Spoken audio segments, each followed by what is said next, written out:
25 years ago, a man pitched an idea from his garage that everyone thought was crazy. An online bookstore? When people barely use the internet? He said it would make $100 billion in sales. They laughed. Today, Jeff Bezos is worth over $150 billion, and Amazon revolutionized the world. But here's what nobody talks about. It wasn't luck, it wasn't timing, and it wasn't even the idea itself. It was these 7 principles that separate people who get rich from those who stay broke forever. And by the end of this video, you'll know exactly what they are. Most people think getting rich is about having the right connections, being born into wealth, or getting lucky with investments.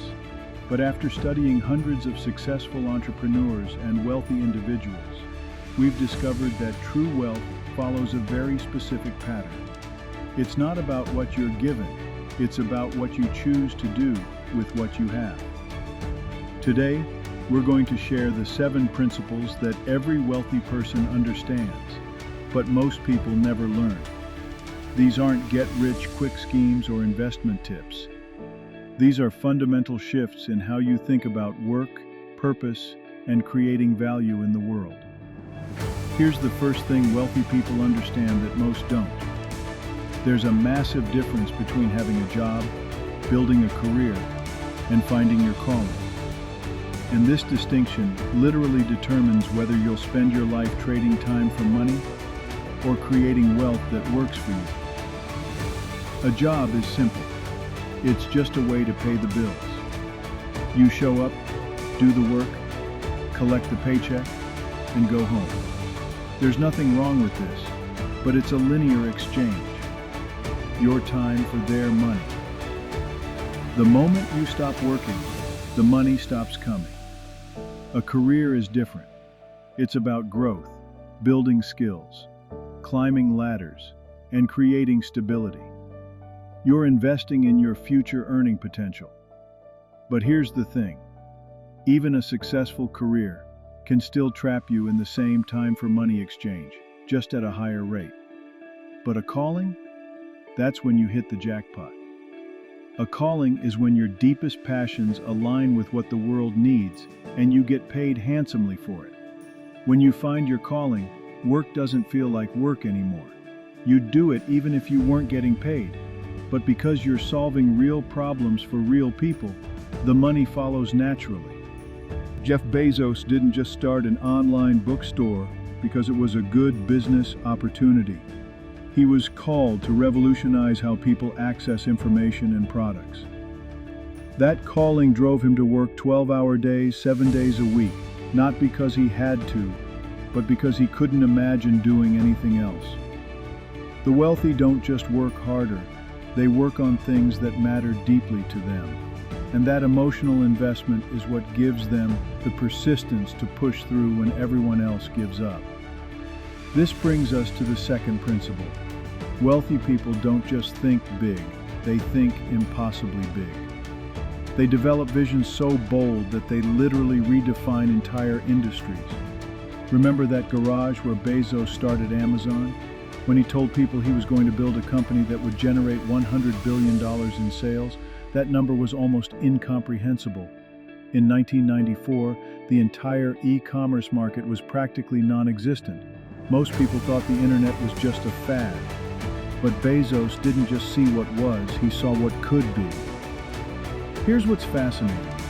Bold vision isn't about being unrealistic. It's about being unreasonably optimistic about what's possible when you combine the right idea with relentless execution.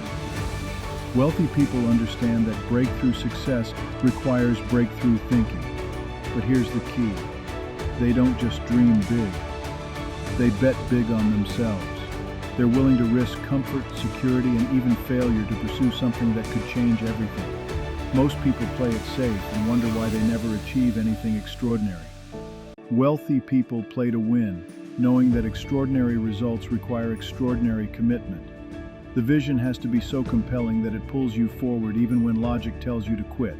It has to be bigger than your fears, stronger than your doubts, and more powerful than the criticism you'll inevitably face.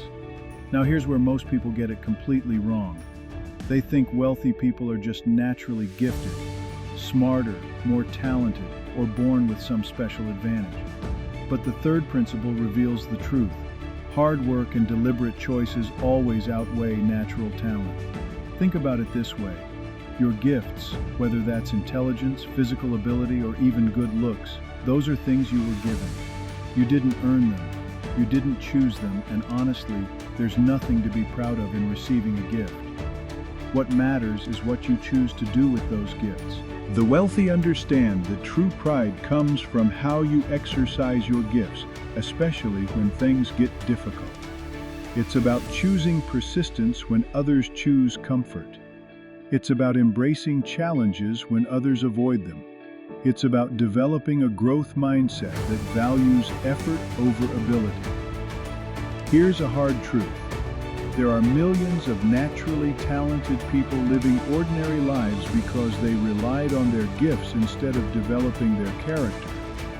And there are thousands of people with average talent living extraordinary lives because they chose to outwork everyone else. Wealthy people don't wait for motivation. They create discipline. They don't hope for opportunities. They create them through consistent, deliberate action. They understand that success isn't about being the smartest person in the room. It's about being the most committed person in the room. The market doesn't care about your potential. It only rewards your performance. And performance is always a choice. This leads us to the fourth principle, and it's one that separates the wealthy from everyone else. They consistently choose a life of service and adventure over ease and comfort. Here's a question that will change how you think about your future. When you're 80 years old, looking back on your life, what will you be more proud of? The risks you took or the comfort you maintained? The people you served or the security you preserved? Wealthy people understand that there are two paths in life. The first path is the path of ease.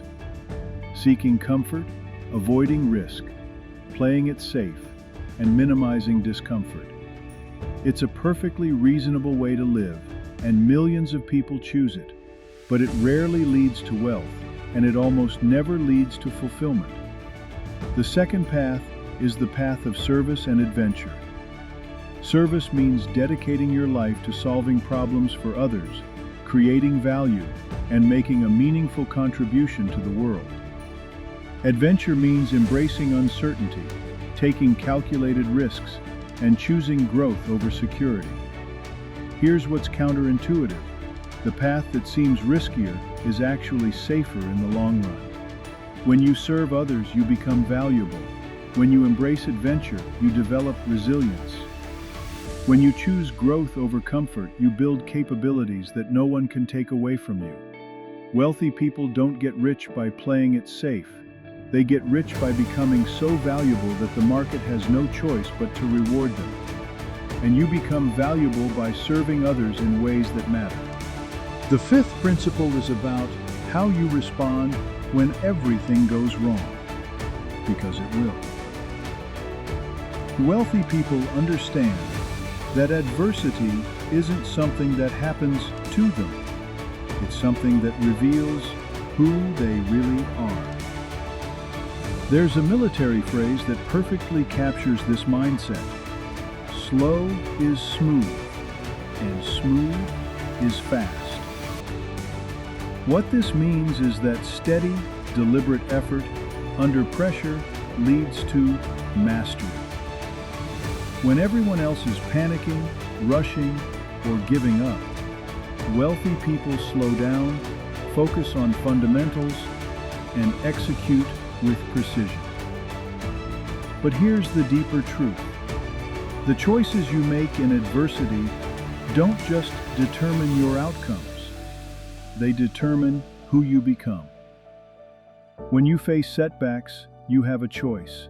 You can become cynical or generous. You can become bitter or better. You can give up or become relentless. Wealthy people choose relentlessness. Not because they're naturally tougher, but because they understand that every obstacle is actually an opportunity to separate themselves from the competition. While others are complaining about how hard things are, they're figuring out how to solve the problem. Think about every successful entrepreneur you know. Their stories aren't about smooth sailing. They're about navigating storms. They're about getting knocked down and choosing to get back up. They're about facing impossible odds and finding a way forward anyway. Resilience isn't just about surviving adversity. It's about using adversity as fuel for growth. It's about understanding that your greatest strengths are forged in your greatest struggles. The sixth principle reveals something profound about how wealth is actually created. The most successful people don't just achieve individual success, they empower others to deploy their creativity and achieve their own success. Here's what most people miss about wealth creation. It's not about taking a bigger slice of the pie. It's about making the pie bigger for everyone. Wealthy people understand that the fastest way to create massive value is to build tools, systems, and platforms that enable other people to be more creative, more productive, and more successful. Think about the most valuable companies in the world. Apple doesn't just make phones. They created a platform that allows millions of developers to build apps and create their own businesses.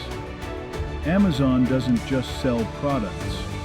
They created a platform that allows millions of entrepreneurs to reach customers they never could have reached before. This is a fundamental shift from individual achievement to collective empowerment.